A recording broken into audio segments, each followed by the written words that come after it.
Hello there and welcome back once again to another edition of Silly Car Showdown. Today we are taking a look at the 1974 Honda Civic RS. This car was requested by Sydney, and of course it is a first generation Honda Civic, the car which I was absolutely ecstatic about when it came to this game. I love the old Honda Civic. It is an absolutely fascinating car, and of course it is, well, a nameplate which persisted and still continues on to this day, having the Civic sold millions and millions. I believe they're up to over 20 million units sold of this thing so far, and this is where it all started. It's a fantastic little car, loads of character, and today we're going to see how it does when it is sillified. Anyways, to find out, first we're going to chuck away the old engine. As good as the 76 horsepower unit was back in its day, it needs improving. So our options are a 2-litre inline-4, the 1.6-litre inline-4, a 2-litre turbo engine from the newer Civic Type R, a 6.2-litre V8, and the Turbo Rally. So yeah, you can make a ridiculously powerful front-wheel drive version of this, but today we're actually going to stick in the 2-litre turbo from the newer Civic Type R. I actually forgot this car had that engine swap available to it. We are also going to make a use of the wide body kit available to this car.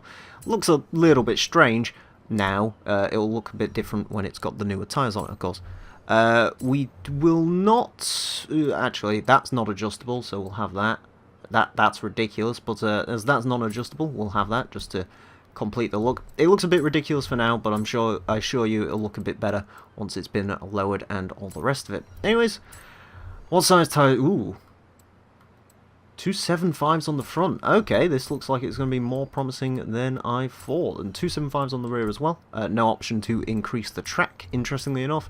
Although I guess with this car, it's pretty much maxed out. Anyways, of course we are going to want all of this because we're going to be putting a lot of power through a front-wheel drive chassis. Brakes, yes. Suspension, this should make the car look a little bit less ridiculous. There you go. It still looks a bit stupid, but ignore that. I think it's mostly because it's on stock wheels, but as I've said before, I don't change the wheels just because I'd spend forever looking for wheels, and I don't really want to do that. I don't want to waste your time, and I don't want to waste my time. Anyways, let's go ahead and upgrade this engine and see how much power we can get out of it. Of course, 306 horsepower stock is quite a lot, and it's going to be a lot more than a lot by the time that we're finished with it. I'm expecting somewhere in the region of 700. Could be wrong there though. That's going to increase it by 66. 14 with the intercooler. Oil and coolant's taking up to 10. And with the flywheel, we are making 603 horsepower. Okay, not quite as much as I thought. 512 foot-pound torque, or 1,560 pounds of weight, like the Cadet was. 4.9 seconds to 60, 217 mile per hour top speed. That's very, very quick for a Civic, let me tell you. So yeah, this one could be interesting. I was not expecting it to get quite that big of tyres. And with the 275s on the front, combined with the lighter weight, I'm not sure. Honestly, this could go one or two ways. It's either going to be absolutely terrifying and it's going to kill me, or this is going to be a sleeper hit of the century. Either way, there's only one way to find out, so let's go there. Well, here we are once again at our very snowy Edinburgh track to see how our 1974 Honda Civic, with the new Honda Civic turbo engine, fares around the track. It's going to have 5 laps to set the best time it possibly can. Our current leader, well, it's a fellow Honda, the Honda NSX-R GT Hybrid with a 142.500. This car on likely to beat that. In terms of where I'm expecting this car to end up, well, we had the Acura RSX, which set a time of 151.482. That was also front-wheel drive. That was actually running a relatively similar amount of power. So it'll be interesting to see if this car can line up to that car. First thing I will note straight away is you can definitely tell this is a front-wheel drive car, let me tell you. If you slam the throttle down, it will just continue onwards. I always take out them bleeding bikes. Someone really needs to work harder and get a car. Anyways, yeah. You can definitely tell this is front-wheel drive. As soon as you touch that accelerator, you are going in a straight line, buddy, and you have absolutely no say in the matter. Brakes are astonishing. Straight line speed's pretty darn good as well. It's actually not too bad if you're careful on the throttle. It will wheel spin in up to... Actually, no, it wheel spins in 5th as well. Okay, yeah. You get to spin through every single gear if you go fully for the throttle, but it actually isn't too bad. I've spoke about this before when I drove the Sentra. Sometimes the whole ploughing straight forward can actually have its advantages, i.e. it means the car won't twitch. There's definitely some advantages around building your car's front-wheel drive over going for the more traditional rear-wheel drive or all-wheel drive setups. All-wheel drive's, you know, the best of both worlds, essentially. Ooh, we are not going to stop for that. Brakes are good, they're not quite that good, though. Yeah, it's not quite your traditional... Four-wheel drive is the best of both worlds. People often try to go to rear-wheel drive because a lot of people prefer having the extra turning grip at the sacrifice of less rear-end grip. But, you know, in my opinion, I think front-wheel drive does have a place, and that is one of the key disadvantages of front-wheel drive right there. Occasionally you miss your corner. Then again, I missed it in the Impreza. Although I will say, speaking of Impreza, something I did find quite interesting when I sort of was looking at the stats quickly. This and the Impreza, there's actually 1 PI difference between them. This car is S1 Class 885, the Impreza was S1 Class 886. So there you go. A little bit of interesting trivia for you. Again, this is not going to beat the Impreza from last time. I mean, that set a ridiculously quick time. A 1:45.958. I will eat my shoes if this car can get within a second of that, to be honest with you.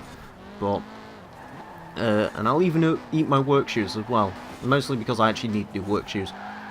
But they're also older and worse, so...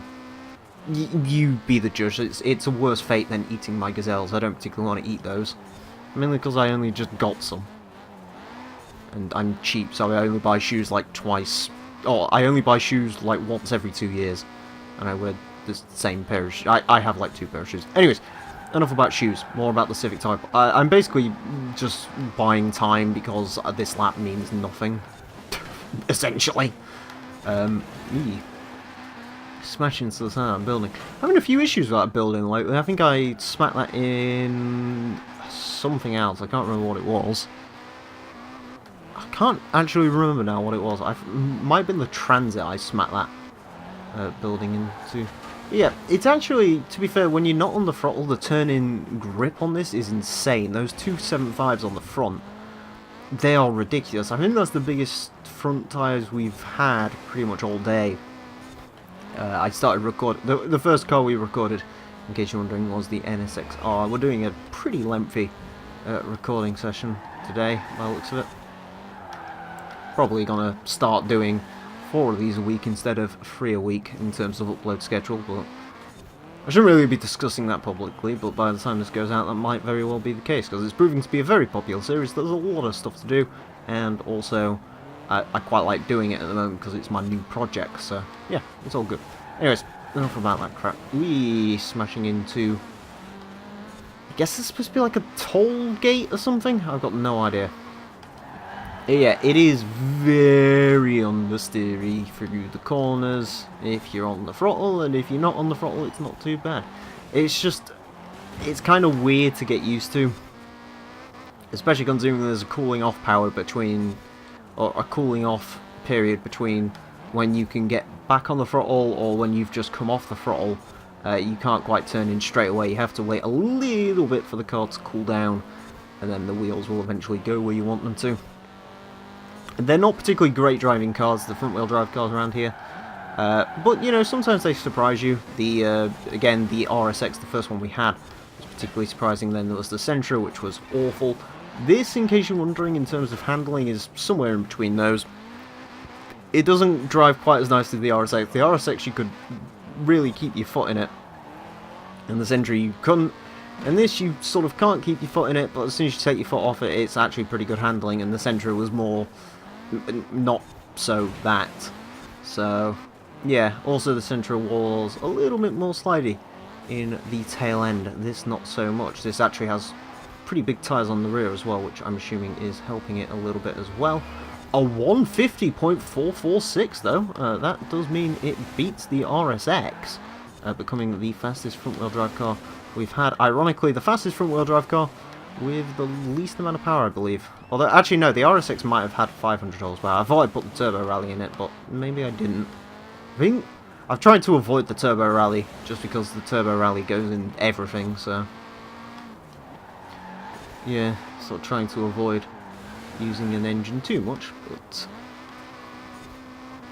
I mean, it is quick in a straight line. It's quite funny when you see it go in a straight line, because you can just see the amount of wheel spin I'm getting from it as it goes up places. But yeah, it's pretty mental. It's pretty quick though. I'm just curious because I keep checking this net recently.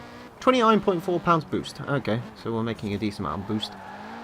That might cock up the Edinburgh Smile slightly. I'll probably check that in the wrong place, but oh well, the car will get one more lap. But 154.46, very impressive. Very impressive indeed. Maybe they can go ahead and get close to the Gremlin. That's a 149.182. I'm hoping it doesn't go any quicker than that, because I might have to start preparing the salt and pepper and start eating my bleeding shoes. Very quick through that area. That's where front wheel drives will always be good. It's just coming down there. If you can get that right, the little switchback, or the switchblade, I don't know. I haven't decided if I'm calling it the switchback or the switchblade. Also, I'm thinking of naming a few more corners, namely up here. I'm going to call this the understeer. I don't know. I don't know what to call that. Something understeer though, because that's where we get most of our understeer. But yeah, you can see once it 149.295. Jesus Christ. Okay, that is like Gremlin. Ugh. Bollocks. Ah, fuck. That's probably gonna spell the end of this lap. This could have gone quicker. It really could have, but damn. Bollocks, cock. Just too much speed in there. And the understeer picked up at a bad time. Yeah, this maybe could have got in the 148s. In all honesty, it is a very quick car. Not the best handling of cars. You certainly need to be ready for it. But yeah, it is a very quick car. Nonetheless. Yeah, a little bit of a shame that I can't quite stretch another lap out of it. Ah well.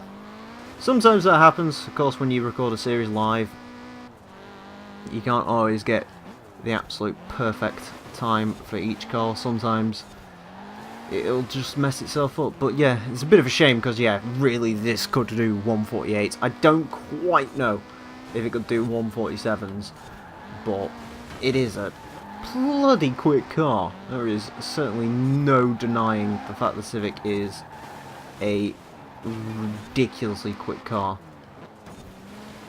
But yeah, definitely could have gone quicker still, but I mean, I'm happy with that. It won't beat the Gremlin, but it will certainly... I mean, this is just a ridiculous time. A 149.295.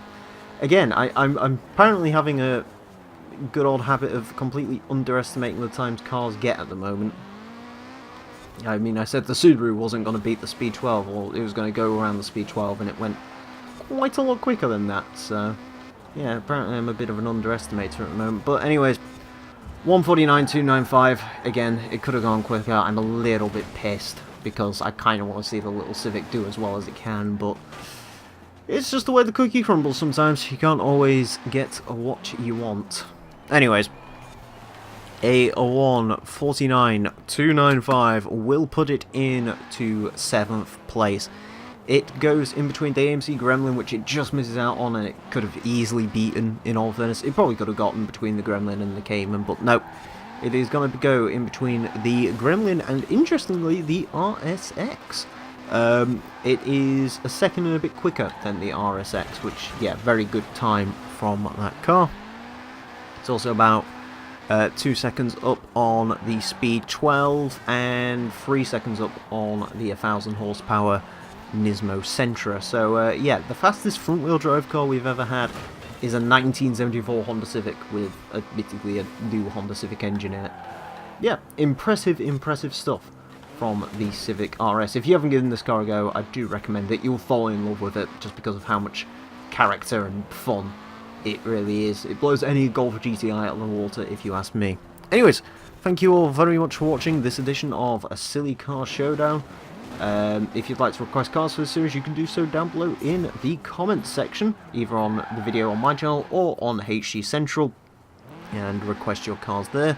Alternatively, you can scroll down to the description on my channel and join my Discord server, where there's a little request chat. You request the cars that you want in there, and that's probably the best place to do it. That's if you want me to like 100% see the car, as much as I do check the comment section as much as possible.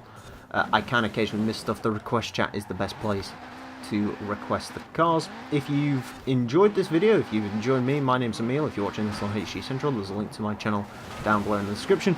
If you're watching this on my channel, you're obviously already on my channel. So, anyways, this doesn't apply to you. Yeah, come check out my channel for pretty uninteresting content, but people seem to enjoy it, and I don't know why. Yeah. Until next time, thank you all very much for watching, and usually I have a witty line to say. I don't know. Wide boy Civic is best boy Civic. Yeah, there you go. Thanks for watching. Until next time, farewell.